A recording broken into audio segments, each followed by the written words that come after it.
है जो अभी अभी जो एकदम जो नई है, और जो स्टोरी जो मूवी की है वो एक अलग तरीके की है, तो कितना चैलेंजिंग होता है उसके लिए म्यूजिक तैयार करना?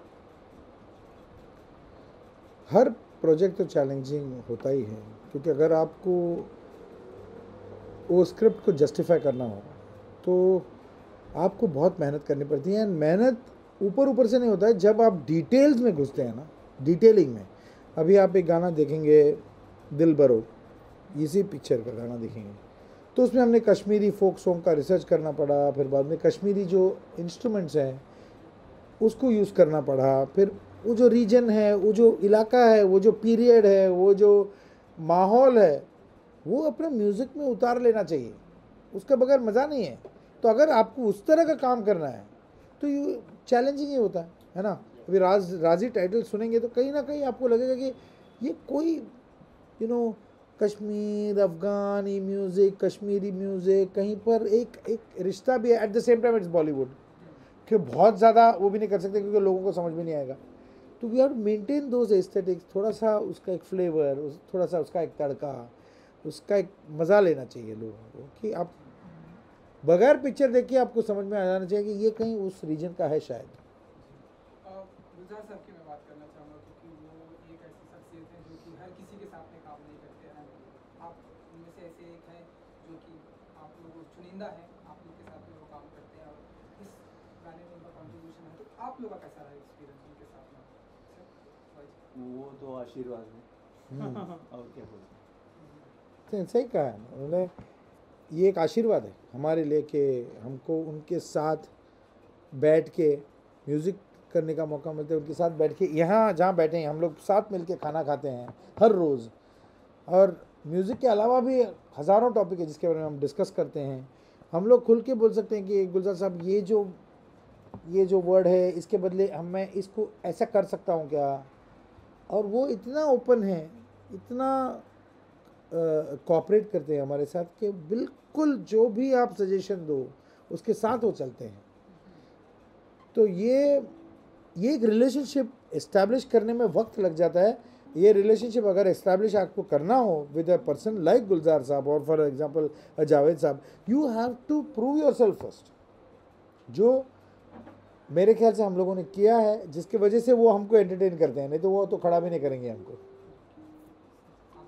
तो बस वही जो बोल के इसके साथ ऐसा कि वो इतने नॉलेजेबल आदमी हैं और इतने बड़े लिरिसिस्ट हैं, इसके साथ काम करना, अगर कुछ आपस में कुछ वाइब्रेशन ना हो ये तो नहीं हो सकती। तो वी वाइब्रेट विद देम, मतलब कि हम बात करते हैं कितने अलग अलग चीज़ के बारे में, ऐसे नहीं किसी म्यूज़िक के बारे में बात करते हैं। तो जो कनेक्शन है स्ट्रॉन्ग है, तो इसलिए म्यूज़िक ऐसी बनती है। मैं तो रोज़, जब मैं नवी मुंबई में रहता हूँ, जब मैं सवेरे 9 साढ़े 9 बजे का एक कॉल होता ही है उनका, तो मुझे पूछेंगे कि आप पुल के उस पार हो कि पुल के इस पार हो मतलब ब्रिज है ना, वाशी ब्रिज है, तो पुल के इस पार, उससे उनको समझ में आ जाएगा कि कितना हम लोग डिस्कस कर सकते हैं फ़ोन पे। पुल के उस पार हो तो मेरे पास बहुत वक्त है बांद्रा पहुँचते, तो हम लोग बहुत लेंथी डिस्कशन करेंगे कि ये ऐसा लाइन है, इससे शुरू करें कि क्या करें। टेलीफोन में हमारा बहुत काम होता है, बहुत डिस्कशन होता है, बहुत ये होता है। तो फर्स्ट जब उनको आइडिया आता है एक गाने के बारे में तो मुझे फ़ोन करते हैं वो पहले, और डायरेक्ट हेलो बोलने से भी पहले डायरेक्टली वो गाने के लिरिक्स बोलने शुरू कर देते हैं। उंगली पकड़ के तूने चलना सिखाया था ना, दहलीज ऊंची है ये पार करा दे। तो मुझे 2 मिनट के लिए लगता है कि कौन सा गाना, अच्छा ये दिलबरो गाने का है। Then that's how it starts. So कमाल है। डायरेक्टर है मेघना गुलजार जी, तो उनके साथ में कितनी कुछ बातें हुई कि इस तरह के म्यूज़िक के ऊपर कितना डिबेट हुआ कि पेट्रियाटिक फील रखना है, जैसा कि आपने भी बताया कि इंडियन ऑडियंस, जो बॉलीवुड की ऑडियंस है, उनको समझ में भी आना चाहिए, पूरी तरह से हम कश्मीर में ना चले जाए, तो कितना कुछ डिबेट होता है। ये सबसे पहली बात तो ये एक ट्रू स्टोरी है अबाउट एक ऐसे शख्स जिन्होंने एक अपना जीवन को बर्बाद कर दिया वतन के लिए, खुद का पर्सनल लाइफ को उन्होंने डिस्ट्रॉय कर दिया for the sake of the country. और ऐसे बहुत कम लोग हैं, और ऐसे लोग हैं जिनका नाम कभी कहीं छपता नहीं है या कहीं आप दिखेंगे नहीं, बट इन्होंने अपने वतन के लिए they have done a lot, they prevented a big destruction from happening. तो इसकी स्टोरी है। और मेघना as a very true person, true director. उन्हें उन्हें उनमें कोई, आप जब मेघना को मिलेंगे ना, उसमें कोई फेक चीज़ है ही नहीं। कोई भी चीज़ ऐसे आपको लगेगा नहीं ये यार ये कुछ बनावटी लग रही है, ऐसा कुछ है ही नहीं। Correct me if I am wrong, she is very true. तो जो सच्ची बात है वो सच्चे तरीके से करेगी। तो उनको म्यूज़िक भी सच्चा चाहिए, लिरिक्स भी सच्चा चाहिए, अरेंजमेंट भी सच्चा चाहिए। आप थोड़ा सा भी समझो रॉक डालो या कोई तो भी एक, चलो यार थोड़ा पॉपुलर बनाने के लिए थोड़ा सा कुछ अलग, तो she wants to stay very true to the film, to the story, to the script and to the period and to the feel of the film. Okay sir, वतन से जुड़ा हुआ गाना है तो मतलब कुछ लाइनें उसके बीच बीच में इमोशनल भी हैं, तो आप कितना इमोशनल हुए थे वो बनाते हो? कौन से बने?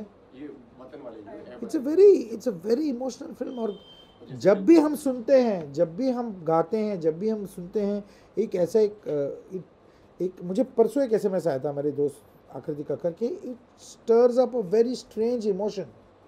अब जब सुनते हो वो गाना, मतलब अगर आपको थोड़ा भी प्यार है अपने वतन से, अगर आप वो गाना सुनोगे तो it will stir up that emotion within you. ये होना ही चाहिए। ये भी चीज़ है कि ये जो वर्ड्स और जो ट्यून है आप दिल में रख सकते, कहाँ भी जा सकते हैं दुनिया में, और you can sing for your country. आप लंदन में चल रहे हो, अलग अकेले चल रहे हो, तो आप गा सकते हो कि है वतन वतन मेरे आबाद रहे तू, मैं जहाँ रहूँ जहाँ में, शब्द का भी आप यूज़ देखिए, जहाँ शब्द का, मैं जहाँ रहूँ जहाँ में याद रहे तू। Thank you so much sir. Sir एक रिएक्शन चाहिए आप लोगों से कि सरोज खान जी का ऐसा, उन्होंने एक इंटरव्यू दिया है, उनका ऐसा कहना है कि जो Something about the casting couch. Actually we are not aware about it, I don't think we want to comment on it. उनका ऐसा कहना है कि कास्टिंग काउच जो है मेरे ख्याल से हम क्या है कि ये टॉपिक से रेलेवेंट ही बात करते हैं। It's better. Thank you. Sir, thank you sir, and wish you all the best. Thank you.